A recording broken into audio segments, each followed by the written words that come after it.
Good evening. Refugee charity Care4Calais wants to stop French police stopping migrant boats in the water. Home Secretary Yvette Cooper announced this. France has now agreed that they will now start to intervene in French waters in order to prevent small boats. That hasn't happened yet, but the previous government spent 6 years trying to persuade them. They have now agreed as a result of the pressure that we've been putting on, the discussions that we have had, and we need that to start. Well, we were wondering when it would happen because, so far, all we've seen is the French offering illegal migrants life jackets or... They move quickly across the sand as the day breaks on a beach near Dunkirk. And although the police are present, they do nothing to stop this caravan of people. Just letting them run past them whilst they smoke cigarettes and, I don't know, talk about baguettes or something. But Care4Calais, a bunch of hippie refugee huggers and, in my view, borderline national traitors, are considering taking legal action to stop it. They've already taken legal action to prevent turning the boats back, and they've launched legal action against Rwanda. Now, some people have accused Care4Calais of essentially making human traffickers' lives easier by helping provide illegal migrants with supplies for their journey. Allegations they, of course, denied, but, you know, this takes it to a whole new level, doesn't it? So get this, the current head of Care4Calais is a former British Army colonel called Steve Smith, and he said it would be impossibly dangerous if you were to try to stop them when there are women and children on board trying to get on those boats. Grief, I mean, was that the bloke in charge of our national defence in 1066 by any chance? It's pathetic, isn't it? Care4Calais have a bad track record. So Claire Mosley, the founder, is accused of having an affair with a toy boy Tunisian. She also stepped down after allegedly threatening to drag a female volunteer around by her, quotes, effing hair. Other refugee charities have been accused of even worse things. Some volunteers were accused of sexually exploiting the migrants, including children. Well, if a democratically elected government wants to do something, we can't just have a bunch of little do-gooders blocking it, can we? Especially when very often they're not willing to put their money where their mouths are. Just noticed your placard saying refugees welcome here. Yes. I'm just wondering if you'd like to go down on a list saying you're willing to take the refugees into your home. Well, if I had any space, I would. If you had any space. It wouldn't be a nice place to bring them because it's a bit overcrowded. Right. Yes. Sorry, okay. Rental. Yeah. You can't do it. Yeah. Someone else's job. Yeah. No, I'm sorry, I can't. You can't take one. I don't have a space. Don't have the space.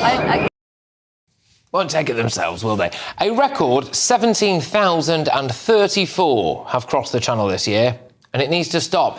Let's get thoughts of my panel. We, of course, have former Conservative MP Anna Firth. We've got Tory peer Lord Bailey and ex-Labour Party advisor Matthew Larser. Anna, this Care4Calais, look, I mean, do you think they're kind of almost national traitors? I think it's the most bizarre thing ever for a charity that says it's about refugees to object to a plan which is trying to stop people going on perhaps the most dangerous journey in the world. So, I mean, so you've got to question what's their real motive. I mean, they are siding with the people smugglers.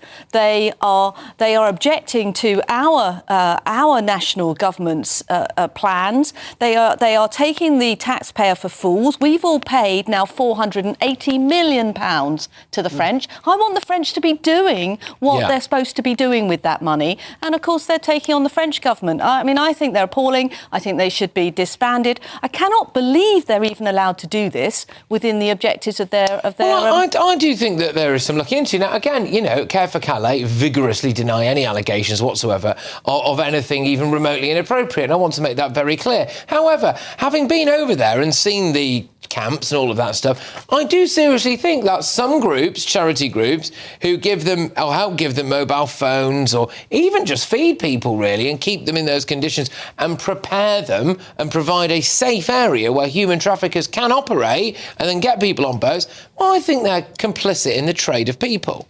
You're completely right, they are complicit. Look, we're in a world now where virtue signalling it makes people feel really good about themselves. But if they stop and think for a second, they are part of a people smuggling business. They are putting on free meals for a criminal activity. That's something they really need to have a look at. The other thing we need to look at as well, why is a charity so vigorous in the legal arena against our government? I think the Charity Commission may want to have a look at that, because when you give your money to charity, you don't think you're giving it to some political activity. If you want to do that, you do something else. That's the other piece you need to look at. And there's a moral duty here. If we are saying that this journey is dangerous, and everybody agrees it is, morally they should not be supporting this business. Quite. And this is it, isn't it? If Care4Calais cares so much about the people in the Channel, you can't possibly, once they're in those boats, you can't try to get them off.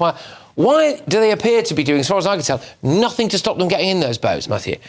Well, rather the reverse, in that they don't object, I think, to people getting on the boats in principle, if my understanding is correct. So, look, I mean, we're going to have a consensus, but, that may shock people watching at home. But, I mean, I can understand the humanitarian motives of people who think they are doing good by getting involved with Care4Calais or the other groups or giving money. In fact, what they're doing is they're helping perpetuate an absolutely ghastly trade in human beings. Because even if, as you say, they deny any direct involvement, but by being there and sort of sustaining the ecosystem of people in these awful conditions in the camps, and then obviously when they get in the boats, huge risk to their lives, and now they're saying that the French authorities cannot, they shouldn't be stopping people taking their lives into their hands and sailing across the Channel. It just seems appalling. They've had an opportunity to try to help stop the boats. They've not chosen to do it. One of the things, just an observation, is that when you see a lot of the things on the Care4Calais website, a lot of their videos, they tend to often be quite young women. And I do wonder, in light of the fact that we've had a report out by Yvette Cooper read out by Yvette Cooper early this week, that there are illegal migrants involved in grooming gangs, etc. I just wonder what on earth these young women are playing at. I think the Charity Commission absolutely needs to look at this. I mean, this charity has form. There's already been a 3-year investigation into them because their financial mismanagement was so poor, their governance was so poor. Bizarrely, that commission concluded that them taking on Priti Patel, remember in 2021, it was this charity that joined up with Border Force Union. She wanted to turn the boats back. She wanted to turn the boats round. That was this charity. They ganged up with other charities in trying to stop Rwanda. Now, this is their third major political activity. Now, I'm a trustee of a charity, and when you have interviews to become a trustee, one of the things they normally ask you is, can you be apolitical? In this charity, it looks like you've actually got to be political to be able to play a part. I think that's where the Charity Commission comes. I think they bring the whole idea of charity into disrepute. And the thing I have to ask myself is, why is it that these few people feel that they're able to inflict their will on the country? Exactly. If they were politicians, get on with it, because that's what politicians are elected to do or not. People expect that sort of activity from them. But they shouldn't be able to do this. Matthew and I sat on this sofa and had stand-up rows about which government fell, which government didn't fail. But all governments have been under pressure because of a few individuals like this. I think it's wrong. The cynic in me, by the way, would say that the French don't really want to do anything, and it would be quite convenient for them if they said, oh, sacre bleu, we are being held up in the courts. I know, look, I'm as cynical as anybody, and I think there is a bit of that. But on the other hand, I think there's a lot of pressure within northern France as well, because they're called Care4Calais. I tell you what, they're not very popular with the people of Calais because of what they perpetuate, as you've seen when you're over there. I mean, what you're saying in terms of, are people kind of, why are people motivated to do it? I think it's just a lot of Henriettas and Henrys on gap years who think that, let's go and do this. Look, it's a humanitarian crisis. It stems all the way back to the countries people come from. This is naivety causing harm. This isn't naivety with a neutral effect. This is naivety causing harm. If people are desperate to help people, give money to the French Red Cross, who obviously have a proper governance structure and can help in the emergency along the way. But this is no to this. I'd say that they're ganging up with the gangs, and Starmer's said he's going to smash the gangs, so he needs to smash them as well. Smash Care4Calais, right? Well, there we go. Well, look, speaking about France's plan to intercept small boats, the CEO of Care4Calais, Steve Smith, said it's almost certainly going to result in deaths. If an organisation or individual wants to mount a legal challenge, we would support them and offer advice. It's not beyond the realms of possibility that we take it on ourselves, but it is more likely we would support claimants. Responding to claims about their treatment of a female volunteer, do you remember this one I said about an allegation of being dragged around by her hair, all this stuff? The founder of Care4Calais, Claire Mosley, said, with regard to the volunteer who was threatened, this followed a period of issues with this volunteer. I acknowledge that the comment made in the heat of the moment was entirely inappropriate, and I have apologised. Right, now, the reason why I'm cutting that discussion a bit short is because we had some big breaking news in the last few minutes, didn't we? Which is that we've had our first Labour front bench resignation, haven't we? And she's a Labour whip, and she has decided that she's going to resign over the welfare bills. Matthew, I believe that you know who this lady is. I do indeed. I've known Vicky for 25. Vicky Foxcroft. Yeah. So Vicky Foxcroft wasn't until she resigned a Labour whip. Interestingly, before the election, she was the front bench shadow minister for disabled people. And she didn't get the job that she shadowed when she went into government. And I think what you'll find is that she's taken a deep interest in disabled issues. She's obviously will be very close to the disabled rights groups when she was in that job. And I think she's a person of principle. She's one of the loveliest people in politics, and she's a very, very principled person. And clearly she could have stayed, progressed up the ladder, but she's decided that for her this matters more than the extra ministerial salary or the whip's office salary. I think what it is though, this suits Starmer, because what Labour are trying to do here, maybe unwittingly, but what Labour do is have their cake and eat it too. They have made these cuts, they have made this decision, and with so many Labour MPs supposedly fighting against it, and I say in this woman's defence, she has actually taken action, so I believe this is her real view. It means the Labour Party can look like, on one hand, they're doing what needs to be done, and on the other hand, they're doing it reluctantly. So I actually think from Starmer's point of view, this is no big drama. He has a massive majority. He'll will someone else in to vote where she wouldn't vote for him, and it'd be job done. But I do think Labour